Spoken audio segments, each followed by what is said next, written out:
Hello there once again, and welcome back to the Talking Shit Podcast. As always, I'm the Film Snob, and we got some more DC news for you. They've been pretty much silent over the last couple weeks over the whole fiasco going on over there and all the rumors that are flying, but they did have one of their rumors confirmed by the man himself. The rumor, of course, if you haven't been living under a rock, is that Mel Gibson is being courted to direct none other than Suicide Squad 2. Why Suicide Squad 2, you ask? I don't know. Other than, who knows? The odd thing about this is a couple weeks back here, Gibson himself had nothing but unkind words about superhero franchises in general, and especially Batman v Superman. So it is kind of odd to see him interested in doing this, but it's kind of a little bit of a step in the right direction for Warner Brothers. It's not a bad idea to get people like Mel Gibson involved with these movies. To me, it's akin to Kenneth Branagh to Thor. I mean, come on, you got to have somebody like Kenneth Branagh to do that, because otherwise Thor could have come off as somebody who would have rather been with a guy named Jake instead of Jane.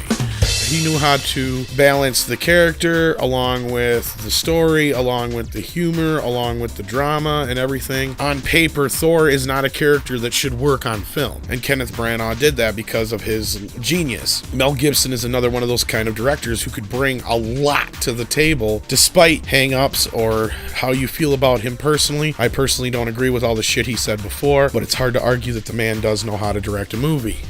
This could just be protocol, considering him and Warner Brothers have a long past, and they just might be going down their list of directors. The issue with Mel Gibson as a director here is DC has had a track record of basically pushing their directors aside and taking over the films. They've had too many people put too much pressure on these guys, because these men and women who are set to get involved in this universe and then just back out. There's a pattern here, obviously, and unfortunately, unless they're going to definitely change how things run behind the scenes over there, I have a hard time seeing Mel Gibson allowing WB to push him around the way they did like David Ayer or some of the other directors involved so far, and their track record is not good as far as keeping directors. I don't really see this happening. If it does, though, it is a good sign for them, and hopefully they kind of just let Mel do what he wants to do without too much interference. The problem with DCEU is they keep announcing more things before they can even get the shit they've got in the pipeline already set up, and they can't even keep the shit straight they already had started, but yet they keep announcing more things. I just hope Warner Brothers gets their shit together, because I would love to see a decent DC universe. I'm sure there'll be more on this soon. Till then, keep talking shit.